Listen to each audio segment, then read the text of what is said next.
Assalamualaikum warahmatullahi wabarakatuh. Nama saya Abi Rekrian Dwi Cahya dengan NIM 1962201294 akan mempresentasikan tugas dari mata kuliah metodologi penelitian akuntansi dari slide 11 sampai dengan slide 19.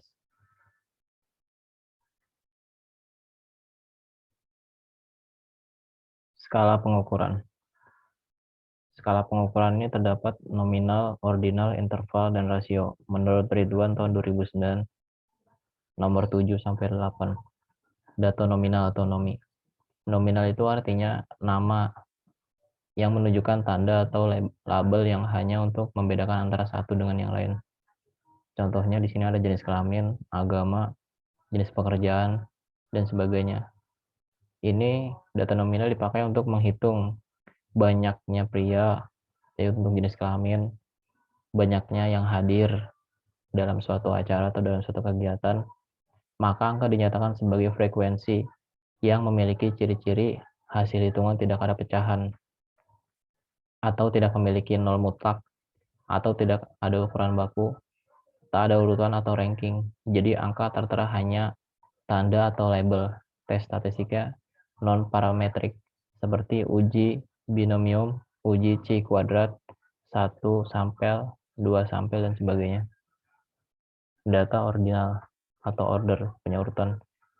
Data ordinal yaitu data yang memiliki urutan tetapi tidak mempunyai jarak perbedaan yang sama di antara rangkaian urutan tersebut.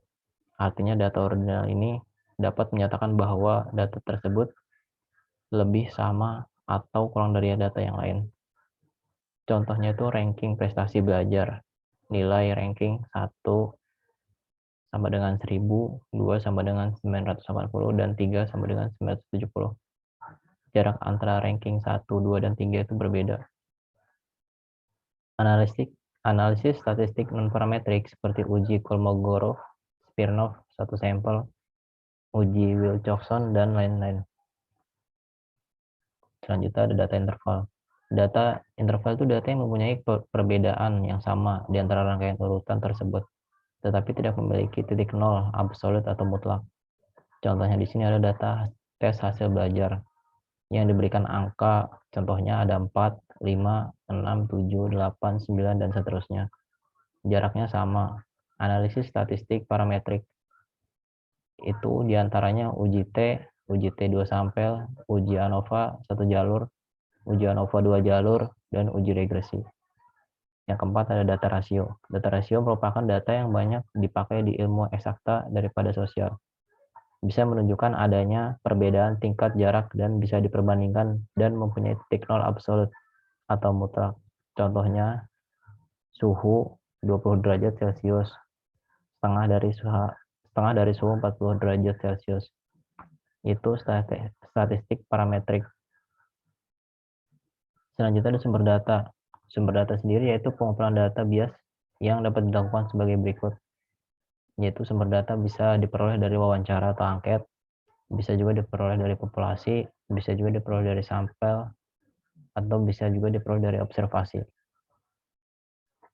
Wawancara atau angket yaitu sumber data berasal dari responden atau orang yang merespon atau menjawab pertanyaan peneliti. Jadi wawancara ini ada pihak kedua yang ditanyakan sebagai dimintai jawaban atau mengenai respon dari suatu pertanyaan. Yang kedua ada populasi. Populasi ini lebih ke sumber data yang diambil dari masyarakat atau biasa dari orang-orang yang dikumpulkan lah dalam suatu acara kegiatan dan dimintai pertanyaan dan jawabannya. Yang ketiga ada sampel pervasive sampling. Respondennya ditentukan tidak semua. Jadi sampel ini tidak menyeluruh, jadi hanya beberapa orang saja yang diambil sebagai uji sampel. Yang terakhir ada observasi. Observasi ini dia pengamatan langsung ke lokasi kejadian. Jadi biasanya kalau dalam suatu kejadian itu butuh pengamatan langsung, itu namanya observasi. Jadi data panel. Selanjutnya data panel. Setelah diketahui, data cross-section merupakan data yang dikumpulkan dalam satu waktu terhadap banyak individu. Sedang data time series adalah data yang dikumpulkan dari waktu ke waktu terhadap suatu individu. Data panel dikumpulkan dari data gabungan cross-section dan time series. Contoh, data earning per share perusahaan yang terdaftar di BI dari tahun 2000 sampai 2014. Data jumlah kredit yang disalurkan seluruh bank di Indonesia dari tahun 2010 sampai 2014. Atau data inflasi kota-kota besar di Indonesia setiap bulan selama tahun 2004. Data panel juga dapat dapat meningkatkan jumlah pengamatan. Biasanya merupakan keuntungan, tapi model yang biasa digunakan data ini menjadi lebih kompleks karena tadi dia objeknya keuntungan. Maka diperlukan teknik tersendiri, misalnya alat statistiknya itu dengan model regresi data panel. Selanjutnya data outlier. Data outlier adalah kasus atau data yang memiliki karakteristik unik yang terlihat sangat berbeda jauh dari observasi-observasi lainnya dan muncul dalam bentuk nilai ekstrim, baik untuk sebuah variabel tunggal atau variabel kombinasi. Ada penyebab timbulnya data outlier adalah yang pertama itu kesalahan dalam mengentry data. Yang kedua ada gagal menspesifikasi adanya missing value dalam program komputer. Yang ketiga, outlier sendiri bukan merupakan anggota populasi yang kita ambil sebagai sampel, tetapi distribusi dari variabel dalam populasi tersebut memiliki nilai ekstrim dan tidak terdistribusi secara normal. Deteksi terhadap univariate outlier dapat dilakukan dengan menentukan nilai batas yang akan dikategorikan sebagai data outlier, yaitu dengan cara mengkonversi nilai data ke dalam skor standar atau yang biasa disebut z-score yang memiliki nilai mean atau nilai rata-rata sama dengan 0 dan standar deviasi sama dengan 1. Menurut Hare tahun 1998 untuk menentukan skor tersebut, yaitu yang pertama jika kasus sampelnya kecil di bawah dari 80 atau kurang dari 80, maka standar skor dengan nilai kurang lebih 2,5 dinyatakan outlier atau dinyatakan memiliki keunikan. Terus yang kedua, jika sampel besar, standar skor dinyatakan outlier jika nilainya pada kisaran 3-4. Jika standar skor tidak digunakan, dapat menentukan data outlier jika data tersebut nilainya lebih besar dari 2,5 standar deviasi atau antara 3-4 standar deviasi tergantung dari besar sampel. Cara mendeteksi outlier. Di sini ada tabel nilai skor outlier. Observasinya itu ada 7 orang, angka 7, 36, 81, dan 96. JSQRE-nya itu 3.05772, observasinya 36, JSQRM-nya 3.5366. Yang observasi 36 itu JSQRE-nya itu 3.54025, observasinya 96, dan JSQRM-nya 3.61125. Untuk observasi 81, JSQRS-nya itu 3.1818116, observasinya tidak ada, JSQRM-nya tidak ada. Sedangkan untuk observasi yang terakhir 96 itu JSQRS-nya itu 3.34025, observasinya tidak ada dan JSQRM-nya tidak ada. Variabel JSQRS-nya itu terdapat observasi yang outlier dan variabel JSQRM-nya terdapat 2 observasi yang dinyatakan outlier atau memiliki keunikan karena nilai standar deviasinya itu lebih dari 3. Rancangan penelitian research design itu merupakan blueprint yang menjelaskan secara singkat tapi komprehensif, meliputi tujuan penelitian, jenis penelitian, unit analisis atau populasi, teknik pengambilan sampel, rentang waktu, teknik pengumpulan data, dan analisis data. Jenis-jenis variabel.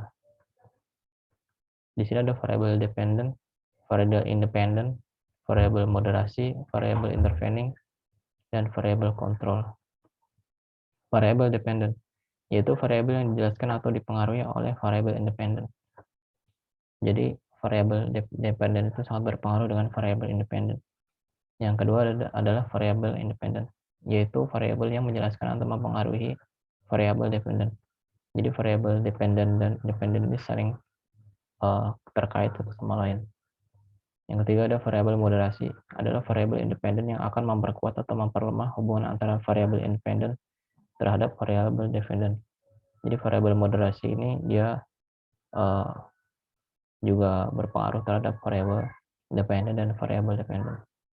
Variabel intervening, yaitu variabel antara atau mediating, fungsinya memediasi hubungan antara variabel independen dengan variabel dependen. Yang terakhir ada variabel kontrol, yaitu termasuk jenis variabel independen yang berdasar hasil penelitian sebelumnya terbukti mempengaruhi variabel dependen. Variabel kontrol didefinisikan sebagai variabel yang dikendalikan atau dibuat konstan sehingga mempengaruhi variabel independen terhadap dependen, tidak dipengaruhi faktor lain yang tidak diteliti.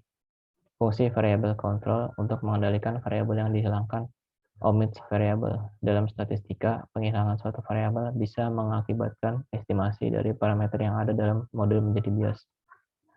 Variabel dummy, yaitu variabel yang digunakan untuk mengkuantitatifkan variabel yang bersifat kualitatif, misalnya jenis kelamin, agama, dan periode. Jika variabel independen berukuran kategori atau dikotomi, maka dalam model regresi variabel tersebut harus dinyatakan sebagai variabel dummy dengan memberi kode 0, disebut exclude group, atau 1, include group, menurut Miller tahun 1990.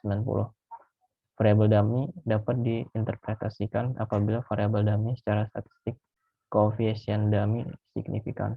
Apabila variabel dummy digunakan pada variabel independen, maka alat statistik regresinya itu panel. Dan apabila digunakan pada variabel dependen, maka alat statistiknya itu regresi logistik. Sekian presentasi dari saya tentang metodologi penelitian akuntansi slide 11-19 milik Dr. Arya Eksandi, MAKT. Sebelumnya mohon maaf apabila ada kesalahan, salah kata. Sekian, wassalamualaikum warahmatullahi wabarakatuh.